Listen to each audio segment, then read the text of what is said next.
फलटण येथे जी आत्महत्या डॉक्टरची झाली यानंतर महाराष्ट्रभरात याचे पडसाद उमटलेले पाहायला मिळाले। अनेक तर्कवितर्क अनेक चर्चा ज्या आहेत त्या या ठिकाणी समजल्या। मात्र याबाबत आपल्यासोबत बोलण्यासाठी अप्पर पोलीस अधीक्षक वैशाली कडूकर मॅडम आहेत। मॅडम, खरं तर आज सकाळपासूनच तुम्ही आज या तपासामध्ये काल रात्रीपासूनच आहात, वेगवेगळे तपासामध्ये माहिती समोर येत आहे।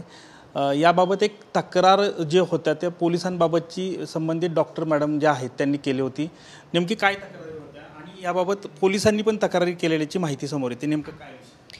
ही जी तक्रार आहे ती प्रशासकीय तक्रार आहे। म्हणजे पोलीस आणि वैद्यकीय अधिकारी हे नेहमी सहयोगाने काम करत असतात, कोऑपरेशननी काम करत असतात।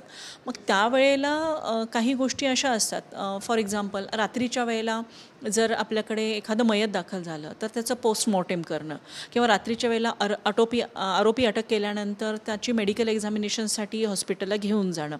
पोलिसांना रात्रदिवस ही वेळ माहिती नसते। आपण जेव्हा आरोपी अटक होतो तेव्हा मेडिकल एक्झामिनेशन, त्याला अटक करण्यापूर्वी मेडिकल एक्झामिनेशन करणं मॅन्डेटरी असतं। त्यावेळेला आपण त्यांना तिकडे घेऊन जातो। त्यावेळेला आपण हे बघत नाही की आता दिवस आहे का आता रात्र आहे, पण आमचं देखील इच्छा हीच होती की मेडिकल ऑफिसरनी देखील बघू नये की दिवस आहे की रात्र आहे, कारण आपण मेडिकल ऑफिसर आहे आणि आपण जे काम करतो ते शासकीय काम करतो आहे। तर आमची हीच तेव्हा म्हणजे फलटण ग्रामीण पोलीस स्टेशनच्या अधिकाऱ्यांची हीच भूमिका होती की आम्ही रात्री आरोपी अटक करून तुमच्याकडे घेऊन येतो आहे, याच्यामध्ये हेतू आमचा तुम्हाला त्रास देण्याचा नाही आहे। मुंबईवरून जेव्हा आरोपी आपण घेऊन येतो त्याचं ट्रॅव्हलिंग टाईम प्लस त्या अटकची प्रोसिजर कंप्लीट करून त्यांना 24 तासाच्या आतमध्ये आपल्याला संबंधित माननीय न्यायालयाकडे हजर ठेवावं लागतं, करावं लागतं। तर त्यासाठी वेळेची मर्यादा आपल्याला असते आणि त्यामुळे आपला आग्रह हा असतो की आरोपी अटक झाल्यानंतर म्हणजे आपल्या ताब्यात आल्यानंतर अटक रजिस्टरला नोंद घेण्यापूर्वी तो मेडिकली फिट आहे की नाही अटकेकरिता हे फिटनेस सर्टिफिकेट डॉक्टरांचं लागतं। किंवा एखादा एडी दाखल झाला, अकस्मात मयत दाखल झाल्यानंतर त्याच्या मृत्यूचं कारण हे पोस्टमॉर्टम नंतरच आपल्याला कळतं, त्यासाठी आपल्याला PMसाठी घेऊन जावं लागतं। तर त्यावेळेला त्यांचं म्हणणं असायचं की तुम्ही रात्री अपरात्री घेऊन येता, म्हणजे तक्रार ती होती त्यांची। पोलीस स्टेशनच्या अधिकाऱ्यांची तक्रार ही होती की आम्ही रात्री अपरात्री आरोपी किंवा मयत वगैरे घेऊन गेलो तर त्यांना ते आवडायचं नाही, तुम्ही मला जाणून बुजून त्रास देत आहे। पण आपलं असं नव्हतं की फक्त आपण त्यांच्या ड्युटीत घेऊन जातो, जे कोणी मेडिकल ऑफिसर त्यावेळेला ड्युटीसाठी असतील त्यांच्याकडे आपण घेऊन जायचो। पण यांच्या ड्युटीमध्ये ते गेलेलं थोडंसं त्यांना वाटायचं की ती त्रासदायक आहे आपल्यासाठी। मग ही आपली तक्रार होती आणि त्यांची तक्रार ती असायची की आरोपींना घेऊन येतात आणि मग ते फिट आहेत की अनफिट आहेत याच्यासाठी लवकर रिपोर्ट मागतात। मग त्याच्या मागचा देखील आमचा स्टँड जो असायचा तो लीगल स्टँड असायचा की तुम्ही जोपर्यंत अनफिट देत नाही तोपर्यंत तो पुढच्या हॉस्पिटलला रेफर केला जात नाही किंवा तो ॲडमिट करू शकत नाही आपण। फिट दिलात तर आम्ही अटकेची कारवाई पूर्ण करून मॅजिस्ट्रेटसमोर हजर करू, अनफिट दिलात तर आम्ही त्याला हॉस्पिटलाइज्ड करू, त्याच्यावर ट्रीटमेंट करू, जेव्हा तो फिट होईल तेव्हा आम्ही त्याला अटक करू। तर याच्यामध्ये थोडंसं ते कॉन्फ्लिक्ट झालं होतं। मग ह्या ज्या तक्रारी होत्या त्या निव्वळ प्रशासकीय होत्या। त्यांचा अर्ज जरी आपण बघितला तर तो निव्वळ प्रशासकीय तक्रारी आहेत। आमच्या पोलिसांचा असेल किंवा त्यांचा पोलिसांप्रती जो अर्ज होता तो असेल तर निव्वळ प्रशासकीय बाबी होती। याच्यामध्ये वैयक्तिक किंवा हॅरेसमेंट असं अजिबात काही नव्हतं आणि त्याचा चौकशी करून अहवाल देखील पाठवण्यात आलेला आहे। इनफॅक्ट आपला जो काही अहवाल सिव्हिल सर्जन सरांना गेला होता, आपला रिपोर्ट गेला होता की त्यांच्या प्रोफेशनल कोऑपरेशन जे आहे ते शक्य तितकं मिळत नाही आम्हाला त्याबाबतचा। तर सिव्हिल सर्जन सरांनी 2 डॉक्टरांची समिती गठीत केली होती। त्या 2 डॉक्टरांच्या समितीसमोर सगळी चौकशी झालेली आहे, तो अहवाल त्यांच्याकडे आहे। यामध्ये जे सुसाईड नोट आहे किंवा त्यांनी जे हातावलेलं आहे त्याच्यामध्ये PSI बदनेंचं एक नाव त्याच्यामध्ये समोर, म्हणजे आपले पोलीस कर्मचारी त्याच्यामध्ये अधिकारी आहेत आणि याबरोबर प्रशांत बनकर यांचं देखील नाव आहे।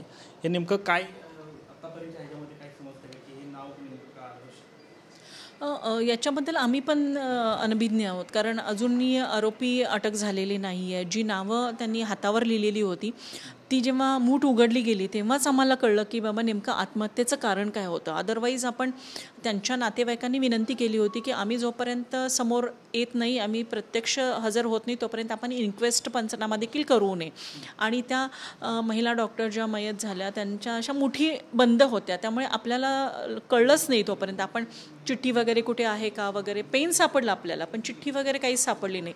मग आम्ही अंदाज बांधला की पेन आहे म्हणजे कुठेतरी लिहिलेलं असणार आहे, म्हणून आम्ही सगळी रूम सर्च केली, पण आम्हाला काही मिळालं नाही.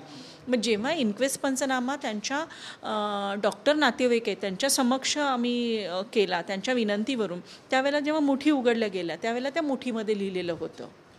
पोलीस सिक्युरिटीच्या अनुषंगानं काय अशी मागणी वगैरे काय तक्रारी अर्जामध्ये होती का की बाबा माझ्या जीवितास धोका आहे असं काही त्यांनी? नाही त्यांची पण नाही आहे, किंवा त्यांचे वरिष्ठ अधिकारी जे तिथले इन्चार्ज ऑफिसर आहेत उपजिल्हा रुग्णालयाचे, त्यांनी पण कधी असं काही मागणी केली नाही. यामध्ये असं एक विचारलं जातं की हॉटेलचाच का सहारा, की असुरक्षित वाटू लागल्यानं का, म्हणजे नेमकं काय असू शकतं की हॉटेलमध्येच त्यांनी आत्महत्या नेमकी काय असू शकतं? हां, त्याबद्दल देखील आम्ही विचार करतोय, कारण त्या राहत होत्या, त्या एकट्याच राहत होत्या, फ्लॅटमध्ये राहत होत्या.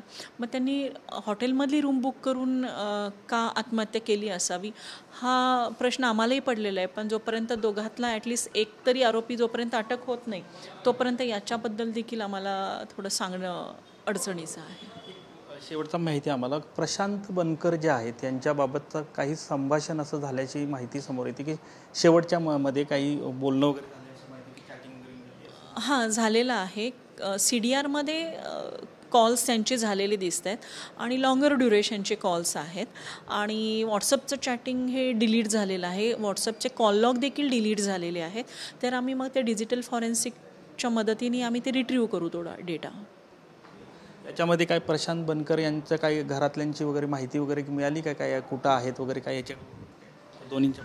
घरातले तर सगळे इथंच आहेत. पोलीस स्टेशनला बोलून आम्ही त्यांची चौकशी केलेली आहे. घरी देखील त्यांच्या बहिणी वगैरे त्यांच्याकडे देखील चौकशी केलेली आहे. पण त्यांनाही माहीत नाही की प्रशांत बनकर हा कुठे गेलेला आहे. पण आमच्या टीम त्यांचा तपास घेत आहेत. पथकं वगैरे रवाना केली? येस, दोन्हीही संशयित आरोपींना अटक करण्यासाठी आपण पथकं रवाना केलेली आहेत. खरं तर दोन्हीही आरोपींना, संशयित आरोपींना पकडण्यासाठी पथकं जी आहेत ती सातारा पोलिसांनी रवाना केली असल्याचीच माहिती जी आहे ती मॅडमनी दिली आहे. कॅमेरामन विनोदसह संतोष नलावडे, TV9 मराठी, सातारा.